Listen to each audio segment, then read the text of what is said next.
नमस्कार प्रिय साथियों, उपस्थित हूँ मैं आप सबके सम्मुख एक जन्म कुंडली अध्ययन कार्यक्रम को लेकर। चलिए इनकी बर्थ डिटेल देख लेते हैं। इनकी डेट ऑफ बर्थ है 13 फरवरी 2008, समय है 7:14 AM सुबह का। जन्म स्थान है लखनऊ, उत्तर प्रदेश। ये एक युवती की जन्म कुंडली है, तो चलिए हम इनकी जन्म कुंडली का अध्ययन शुरू करते हैं। साथियों, इन्होंने अपने 3 सवालों को लेकर कुंडली भेजी हुई है। जैसे इनका कहना है कि ये जल्दी जल्दी बीमार पड़ जाती हैं, और दूसरा कि 10वीं के बाद ये कौन सा सब्जेक्ट लें, तीसरा भविष्य में ये क्या बन सकती हैं। तो चलिए इन्हीं सवालों को लेकर हम इनकी जन्म कुंडली का अध्ययन करते हैं। साथियों, कुंभ लगन की जन्म कुंडली बन रही है। लग्नेश बनते हैं शनि, जो कि कुंडली के सप्तम भाव में केतु के साथ बैठकर युति बना रहे हैं। सप्तम भाव पर शनि और केतु की युति को अच्छा नहीं माना जाता। चलिए अब हम इनके पहले सवाल को ले लेते हैं कि ये जल्दी जल्दी बीमार क्यों पड़ जाती हैं। देखिए साथियों, जन्म कुंडली के तृतीय भाव पर जहाँ 1 नंबर राशि लिखी हुई है वहां पर चंद्रमा बैठे हैं, अर्थात इनकी राशि मेष राशि हुई। यहाँ पर चंद्रमा केम ध्रुव नामक दोष से पीड़ित हैं। कुंडली में चंद्रमा के एक घर आगे और एक घर पीछे अगर दोनों ही स्थान खाली हों तो ये केम ध्रुव दोष बनता है।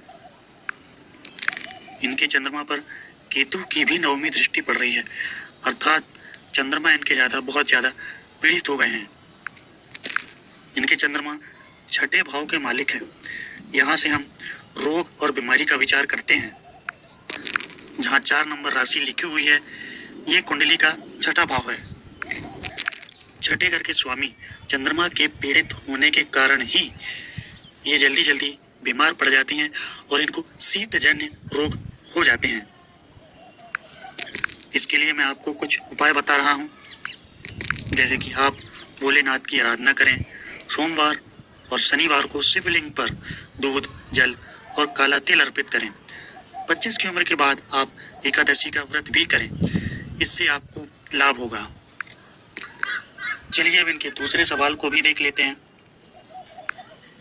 इनका दूसरा सवाल है कि 10वीं कक्षा के बाद ये कौन सा सब्जेक्ट चुनें।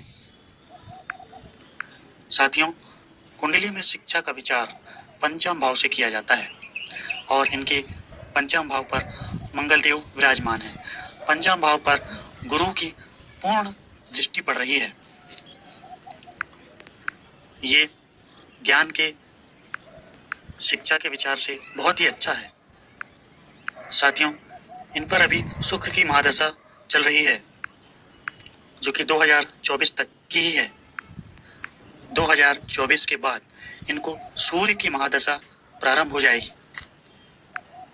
अब इनकी आगे की सारी शिक्षा और जॉब सूर्य की महादशा में ही संपन्न होगी। जीवन में महादशाओं का बहुत ही ज्यादा रोल रहता है, इसलिए सूर्य की महादशा में शिक्षा में कोई बाधा ना आए, इसके लिए आप प्रतिदिन सूर्य को जल अर्पित करें। शिक्षा के लिए, स्वास्थ्य के लिए सूर्य को जल देना बहुत ही अच्छा होगा। कुंडली पर गुरु की मंगल पर पूर्ण दृष्टि होने से आप 10वीं के बाद science, engineering, mechanical work, law field से जुड़े कोई भी सब्जेक्ट का चुनाव कर सकते हैं, क्योंकि आपके शिक्षा भाव पर गुरु की पूर्ण दृष्टि पड़ रही है। इसलिए आप कोई भी विषय का चुनाव करें, आप सब में अच्छा करेंगे। आप अपनी इच्छा के अनुसार कोई भी सब्जेक्ट चुन सकते हैं। आपकी कुंडली में गुरु की प्लेसमेंट भी बहुत अच्छी है, इसलिए आप मैनेजमेंट, कॉमर्स, फाइनेंस, बैंकिंग में भी जा सकते हैं। इन सभी से रिलेटेड आप कोई भी सब्जेक्ट का चुनाव कर सकते हैं। चलिए अब इनके आखिरी सवाल पर आते हैं।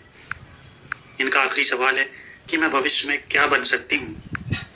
आपकी कुंडली के अनुसार आपके लिए जनता से जुड़े कार्य करना अच्छा होगा, जैसे डॉक्टर, एडवोकेट, न्यायाधीश, शिक्षक, पुलिस, एस्ट्रोलॉजर, ये सब जनता से जुड़े कार्यों को कर कर आप ज्यादा सक्सेस प्राप्त करेंगे। तो ये थे आपकी कुंडली में योग। अब आप अपनी इच्छा अनुसार इनका चुनाव कर सकते हैं। तो साथियों, ये था इनकी कुंडलियों का विवेचन। ये भविष्य में भी अपने कुछ सवालों को पूछ सकती हैं। मैं आगे भी इस कार्यक्रम को लेकर आता रहूंगा। अब हम इस कार्यक्रम को यही समाप्त करते हैं। नमस्कार।